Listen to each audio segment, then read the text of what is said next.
अगर आप एक ऐसे स्टूडेंट हैं या एक कॉम्पिटिटिव एग्जामिनेशन की तैयारी करने वाले कैंडिडेट हैं तो आपके लिए ग्रामर बेहद ज़रूरी है, क्योंकि किसी भी कंपटीशन में जो भी आपको एक करियर दे या अच्छे कॉलेज में आपका एडमिशन हो, कैट हो, मैट हो, सेट हो, ऐसे में आप देखेंगे कि आपके पास एक इंग्लिश का पेपर होता है और उसके इंग्लिश के पेपर में बहुत सारी ऐसी गलतियां आपको दिखाई देती हैं जहां पर सेंटेंसेस दिए होते हैं या फिर फिल इन द ब्लैंक्स होते हैं और आपसे कहा जाता है कि यहाँ पर क्या राइट एक्सप्रेशन आएगा। और ऐसे में आपके पास ग्रामर के रूल जानने बेहद ज़रूरी हैं। पर कई बार लोगों की बेकार की ओपिनियन हमें एक ऐसा बिलीफ दे देती है कि ग्रामर बहुत ही टफ़ चीज़ है। मैं आपको ये बताना चाहता हूँ कि ग्रामर बहुत ही सिंपल है, बशर्ते कि आप उसे सही तरीके से सीख लें या सही मेंटोर से सीखें। इंटरेस्टिंग भी है, यानी कि जब इसको आप सीखना शुरू करेंगे तो ये सिंपल ही नहीं, इंटरेस्टिंग भी होगी। ऐसे ही ग्रामर के कुछ एक रूल्स जो मैंने अपनी लाइफ में अपने एग्ज़ाम्स को पास करने के लिए या इंग्लिश को बेहतर तरीके से अंडरस्टैंड करने के लिए जब मैंने इस जर्नी को शुरू किया और सीखे तो मुझे लगा कि ये चीज़ें सभी को सीखनी चाहिए। उन्हीं रूल्स को मैं अब आपके साथ शेयर कर रहा हूँ। चलिए इस वीडियो में हम सीखते हैं कंजंक्शन का अगला रूल। कंजंक्शन का मतलब है जब एक ऐसा वर्ड या ग्रुप ऑफ वर्ड्स जो दो सेंटेंसेस को जोड़ दे, राइट, या दो वर्ड्स को जोड़ दे, राम और श्याम, तो जो और वर्ड है इसे हम कंजंक्शन कहते हैं, राम एंड श्याम, राइट। और ऐसे कई वर्ड आपको यहाँ इस ग्रामर के कंजंक्शन के टॉपिक में मिलेंगे। आप एक एक चीज़ को आराम से पढ़िएगा और आप देखेगा कि कितना आसानी से आप पढ़ सकते हैं, समझ सकते हैं, गलतियों को निकाल कर अपने कंपटीशन को पास कर सकते हैं। और साथ ही साथ अगर आप एक कोचिंग इंस्टीट्यूट चलाना चाहते हैं तो इन रूल्स को पढ़ाकर आप अपना करियर भी बना सकते हैं, जो मैं चाहता हूं कि आप अपना करियर भी बनाइए। तो अब हम इस रूल में सीखेंगे दो वर्ड को जिनको हम एंड और बट कहते हैं, एंड बट, राइट। चलिए एंड की बात जब हम बात करते हैं तो ये तो हमने सीखा है कि भाई राम और श्याम, राम एंड श्याम, ठीक है ना। लेकिन अगर यहाँ दो सेंटेंसेस को हम जोड़ें तो हमें कई बार या तो एंड का प्रयोग करना पड़ता है या बट का प्रयोग करना पड़ता है। आपको ये समझना है कि जब भी दोनों सेंटेंसेस एक दूसरे के कंसिस्टेंट हो, यानी कि एक दूसरे को सपोर्ट करते हों, तो उनके बीच में एंड लगेगा। और अगर वो दोनों सेंटेंसेस एक दूसरे के ऑपोजिट हों, यानी कि एक दूसरे के प्रति इनकंसिस्टेंट हों, पहले की सेंस दूसरे की सेंस से जस्ट अपोजिट जा रही हो, तो बट लगाएंगे। ये समझने में बहुत सिंपल है। देखिए कैसे, अगर मैं कहूँ ही वर्कड हार्ड, अब खुद ही आप समझ जाएंगे, ये भी नहीं कि इसमें कुछ आपको बहुत बड़ा रूल लगाना पड़ेगा। ही वर्कड हार्ड, उसने मेहनत करी। और यहाँ पर आपको एग्जामिनर खाली स्पेस दे देता है कि यहाँ पर आप क्या लगाएंगे। एंड यहाँ पर लिख दिया he failed, he worked hard, he failed. तो अब हम यहाँ क्या लगाएंगे, उसने मेहनत की और वो फेल हो गया। कहने में, सुनने में ये आसान लगेगा और अच्छा भी लगेगा, लेकिन यहाँ गलती हो गई, क्योंकि एक सेंटेंस दूसरे सेंटेंस को कंसिस्टेंट नहीं कर रहा है, ये एक दूसरे के अपोजिट चले गए हैं। अगर आप स्पोकन का यूज़ कर रहे हैं, यानी कि आप इंग्लिश बोल रहे हैं, तो आप एंड बट जो भी लगाना है लगाइए। लेकिन कॉम्पिटिटिव एग्जामिनेशन में वो आपसे सही यूज़ की अपेक्षा रखता है, तो यहाँ पर आपको एंड नहीं लगाना, क्योंकि उसने मेहनत करी और वो फेल हो गया। ये सुनने में तो अच्छा लग रहा है, आई मीन ठीक लग रहा है, लेकिन यहाँ पर आपको बट लगाना पड़ेगा। ही वर्कड हार्ड, ही फेल्ड, उसने मेहनत की लेकिन वो फेल हो गया। बट बेसिकली क्या शो करता है, ध्यान से सुनिएगा, साइकोलॉजिकली भी मैं बताता हूँ। बट अगर अब जब भी आप यूज़ करेंगे तो आप पाएंगे कि पहले सेंटेंस को आप निगेट कर रहे हैं। बट ऑटोमेटिकली जैसे ही आप बट यूज़ करते हैं किसी भी सेंटेंस में या दो सेंटेंसेस के बीच में, तो पहले सेंटेंस को वो निगेट कर देता है और दूसरे को वो सपोर्ट करता है।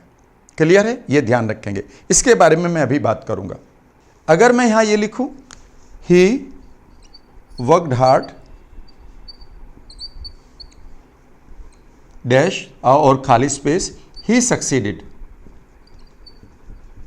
ही सक्सीडेड। तो यहां पर देखेगा, उसने मेहनत करी, वो सफल हो गया। तो यहां बताइए बट लगेगा क्या? बट बिल्कुल नहीं लगेगा, क्योंकि जो ये सेंस ये कह रहा है इसी को ये पूरा कर रहा है। ये इसके निगेट इसको निगेट नहीं कर रहा। जब निगेट नहीं कर रहा तो आप पहले सेंटेंस को तो निगेट ही नहीं कर सकते, तो यहां पर आपको एंड लगाना पड़ेगा। क्लियर है? So he worked hard and he succeeded. उसने मेहनत करी और वो सफल हो गया।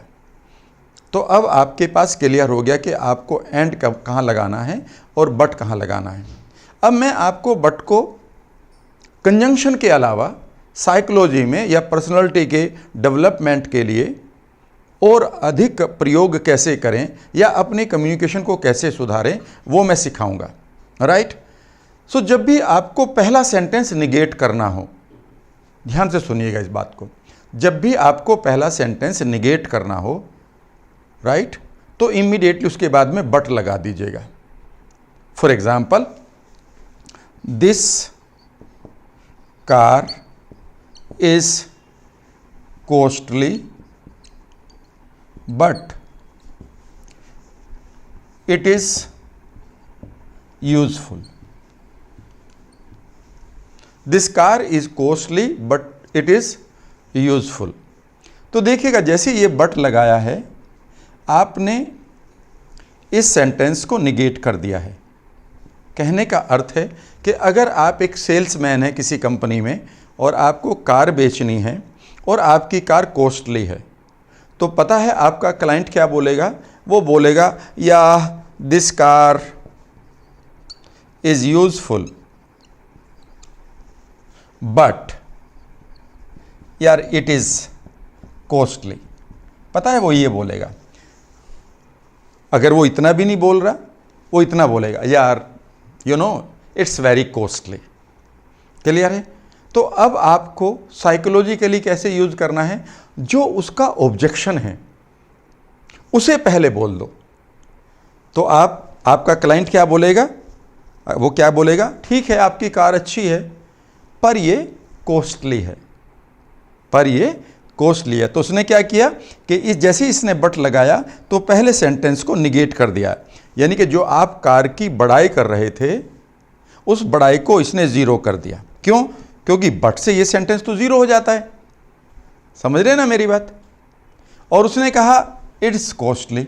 लेकिन अगर आप एक अच्छे सेल्समैन हैं तो आपको क्या बोलना है? Yeah you are very right sir, yeah you are very right sir, this car is costly but it is very useful. तो आपने क्या किया कि जो उसकी रियलिटी थी कि ये कार कॉस्टली है, उसे आपने पहले लगाकर बट के साथ बोल दिया। Is that right? है ना इंपॉर्टेंट चीज? चलो मैं आपको एक कहानी सुनाता हूं, इससे अब आपको समझ में आ जाएगा। देयर वॉज ए गर्ल जो हॉस्टल में रहती थी, मैरिजेबल एज थी उसकी, पढ़ रही थी, वो अपनी प्रोफेशनल डिग्री ले रही थी कि एक दिन उसकी मदर ने उससे कहा फ़ोन पर कि आपके कॉलेज के बाहर ही, आपके हॉस्टल के बाहर जो एक कॉफ़ी शॉप है, 5 बजे वहाँ चले जाना। I have sent a boy there for you. मैंने आपके लिए एक मैच देखा है, एक लड़का देखा है शादी के लिए, उससे मिलना। लड़की ने कहा ठीक है mom, I will meet the boy. तो लड़की की मीटिंग हो गई उस लड़के के साथ। तो जब मीटिंग ख़त्म होगी, मदर ने फिर अपनी बेटी से बात की। उसने कहा बेटा व्हाट इज़ योर फीडबैक, आपको कैसा लगा उस लड़के से मिलकर? तो जो लड़की का जवाब था mom the boy is rich but he is ugly. The boy is rich but he is ugly. तो जो बॉय इज रिच है उसके बाद में तो बट लग गया, तो वो तो सेंटेंस निगेटिव हो गया, ज़ीरो हो गया। ही इज अगली, ये रियल हो गया। तो मदर ने इमीडिएटली क्या कहा? यू आर राइट बेटा, द बॉय इज अगली बट ही इज रिच। लड़का बदसूरत जरूर है लेकिन धनवान है।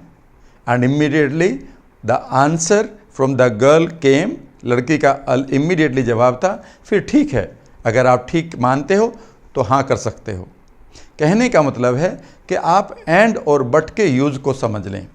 जब भी किसी चीज़ को आपको निगेट करना हो तो इमीडिएटली आप उसे पहले बोलें और उसके बाद में बट बोलें। समझ गए? और आप इमीडिएटली अपनी स्पोकन को, अपनी पर्सनालिटी को, अपने एक्सप्रेशन को और कम्युनिकेशन को बेहतर कर लेंगे। अब आप ये तो मानेंगे कि ग्रामर कितनी सिंपल भी है और कितनी इंटरेस्टिंग भी है। इसलिए आप इन रूल्स को मेरे साथ सीखते रहिएगा। मैं आपको एक के बाद एक सभी टॉपिक्स को धीरे धीरे ऐसे ही कवर करूँगा। कैसी लगी आपको ये वीडियो ज़रूर लिखिएगा, और अगर अच्छी लगी है तो शेयर भी करिएगा, और चैनल को अभी सब्सक्राइब नहीं किया है तो कर लीजिएगा। Thank you very much.